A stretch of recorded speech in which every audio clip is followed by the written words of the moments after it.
Welcome to Thoughts Roundup. Thank you for being with me today for another program. And what a great program I'm expecting this to be. I have Brother Talmadge French. Good to have you, Brother French. Good to be with you, Brother Marler. Good to have you here. Well, George. thank you. Talmadge French, that sounds big. That's big. Yeah. That's big. You know, it does. It just has kind of a certain sound. Talmadge French, and what all you have done and where you've been is, I'm excited for anybody that doesn't know you. I'm excited for them to know you just a little bit better. Good. I've enjoyed being in church with you today. Yeah, we had a great service, and you Yeah. preached an outstanding message. Well, I was hoping you'd say that. Yeah, it was phenomenal in the church, because you're such a statesman of a preacher, and the church responded. The altars filled up, and then the conviction. You know, we were talking about the difference between inspiration and conviction. They're both good and important, but if you had to only have one, conviction is more. Now, I did feel the conviction. Tremendous. You know, We had a lot of brand new people there, and most of them had never seen you before, but they were drawn because the convicting spirit of the Lord was there. Very powerful. I'm going to tell you what, and I'm not going to harp on this, but the noise is not what creates conviction. Conviction just comes down from God, and anointing and so forth and so on. Right. And I felt that today. I felt it there, and I think I'm even mentioned. I said, somebody's been praying, somebody's been fasting. Right.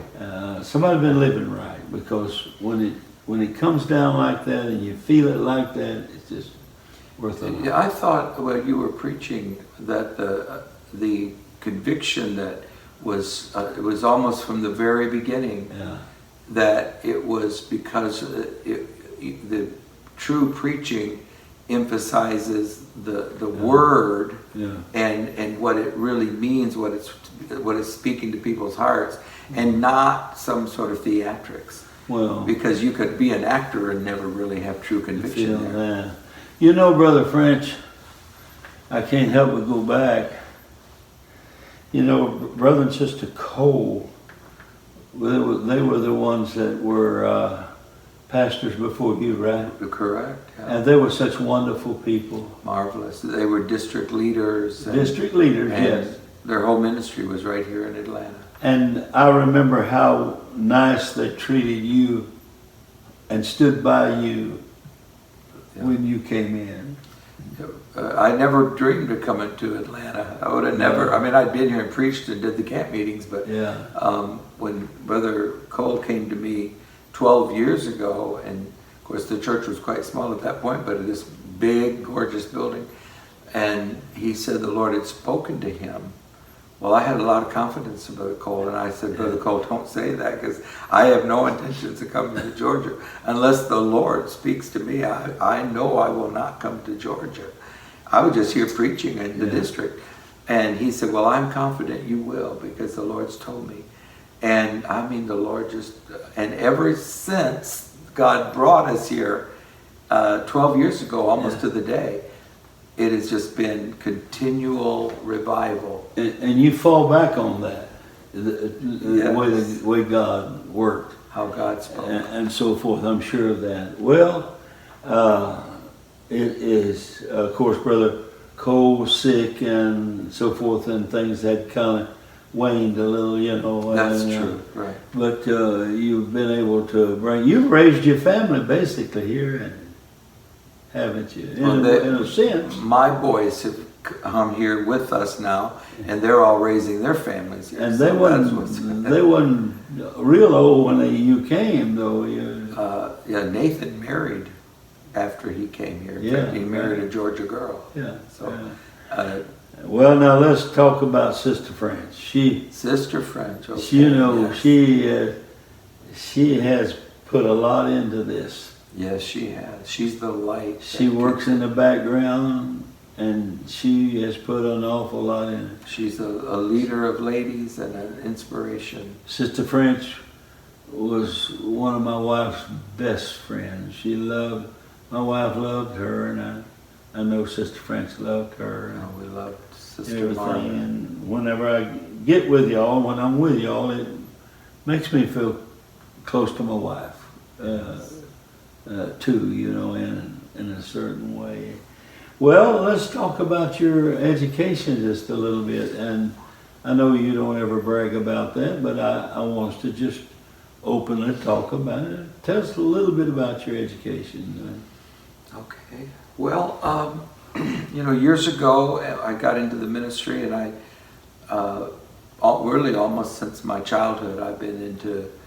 I started at university when I was still about 14. Oh, was that right? And started ancient language, and then, you know, I wasn't even oneness in those days.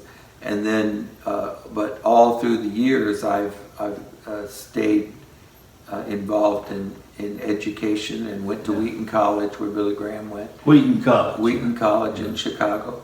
And I started a church there, and I got my master's degree. And then because of I decided if I'm going to be in college, I want to be doing something that will benefit me. So I studied Greek and Hebrew, but then I did all my master's research on the oneness movement, and I wrote the book Our God is One. Our God is One. And that book introduced me to opened so many doors. It ended up leading me to the University of Birmingham in England. University of Birmingham. Right, they have a major Pentecostal center there, research center, and they had my book had come to their knowledge, and so I ended up anyway going there and got my PhD in England, going back and forth. But of course that was exactly 12 years ago, and I came here. I finished my PhD, and so I've been basically writing about the apostolic movement ever since I became apostolic. And you study the different churches and so forth, don't you? Well, it opened the door, something I never thought I would ever do. But when I went to Wheaton, you know, that's a Baptist school, and they were like, "Oh, who are the oneness people?" And I was like, "You've never heard of oneness people?" And so they weren't even going to let me do my research on it, because they thought it was a nothingness, you know. And I said, "Well, let me show you, and then if you don't think it's worth it, you can say no." And they were stunned when they found out it was larger than Mormonism, larger than all the other groups. And so I've been spending the last good 25 years research. In fact, I'm in the middle of redoing Our God is One, because the numbers have almost doubled since I wrote Our God is One. Oh. So I have I'm researching 800 oneness groups, and what's amazing, of course, the U.S. oneness movement is growing significantly. UPC is growing. Almost all oneness groups are growing. But overseas, in places like that people would never think of, places what I call mega regions, like I don't normally name them yet because I'm in the middle of proving it. Yeah. But the Ugandan work is phenomenal.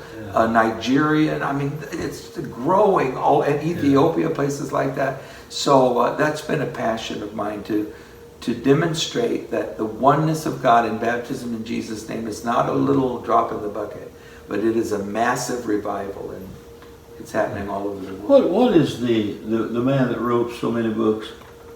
He's passed now on things back like that. I shouldn't have brought it up if I can't think of his name, but well, keep talking about it. I might figure. Well, he even wrote about oneness among the Indians and over in Florida and all that kind.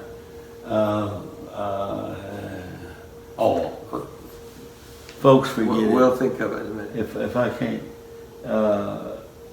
If I can't think of it, I shouldn't have brought it up. But anyway, we'll get it. Well, I'm going to tell you something. I appreciate what you have done across the country in the way of studies and scholarship and all of that, and you have encouraged a lot of people. There's been others of our preachers since you went to that college that have attended that school. Right, that's true. And You kind of opened the door. paved a way, and Yeah. they were eager to accept other oneness students. Well, you just well, now as far as your education, I know you just use it, and you're doing all these studies. But do you think that you'll ever maybe teach on another level somewhere in a university or something? I think you'll ever do that. I don't know. You're not I'm so hunting happy anything. pastoring.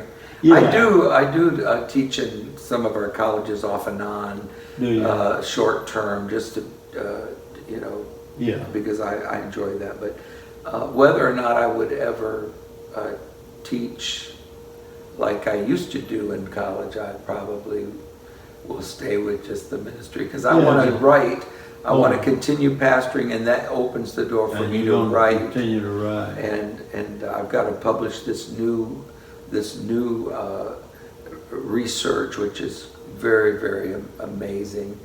And then I'm interested in that. I wanted to write some like defense of our holiness position and defense of baptism at a different level, a level where we just go for all of it. You know, if the Lord gives me time, I'd like to do some major work in that area. Well, now, do you don't have a blog, or you don't have a program? No, I don't have a blog. Well, you know, Brother French, the internet's out there.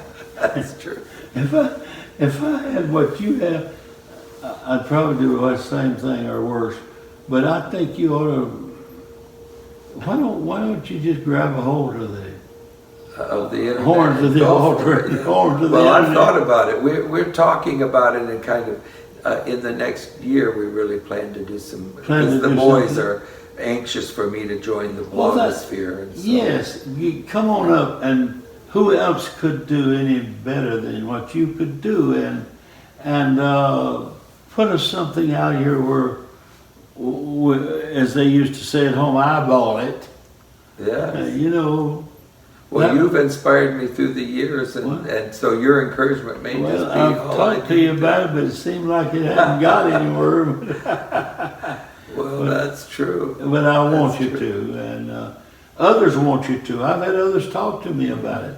Good. And I kind of think it's a kind of an emptiness, a void there. On the internet, we've got this one doing that, and this one doing that, and we have some good blogs and programs, but if we could get, I know you shy away from a lot of credit, but if we could kind of get somebody that got the credentials, Sure. to just do it. Right. And so, folks, encourage him when you see him at camps and conferences to get with it. But nevertheless, I know that the church is what it's all about. You don't get any higher up than being a pastor. That's true. You know, and you've been honest and kind and good, and people love you. And I appreciate you and your wife so very much, and all of your family just being who you are. And so thank you so very much. Well, I want to thank you, Brother Marler, because all the way back in the early days of IBC, when you called me an odd duck in the halls of IBC, the Lord just meant for us to be friends, and of course now Sister Marler has gone on, and we miss her so much, but we have been many times. You've saved our lives, and you've helped and been a part, and we respect you, and it has been a tremendous blessing to our kids. Well, thank you so very much. So we thank God for that. When y'all come up, I don't want to put no extra burden on you, but I would maybe we could run out to John's grave just Oh, yes. just a little Absolutely. bit. You know, Wouldn't that be nice? I think it would be That'll give us that chance by coming up. coming up, you know, being with us. It'd be And amazing. I got a couple of 3 books I want to give you when you get there. And I think, Yes. I think I you're got gonna it. That's, enjoy it. that's the main thing. You know, that's my main gift. When I don't have anything to give him, I just give him a book because that's the most precious thing to me is a book. Yeah, You know, and so I've got something to give you when you get up there, and then I'll hate it after you're gone with them, but yeah, I'll get over it. Well, I've got some orphan books that need a home. They need a home. Yeah. Well, I appreciate you offering some of your precious books, and I'm a book lover, so it I will know, be. I wouldn't give them to you if you was. I am definitely a bookworm. Thank you for being. Thank you, Brother Marler. We love you. Thank you, folks. Thank you for listening to Friends Chat. God bless you.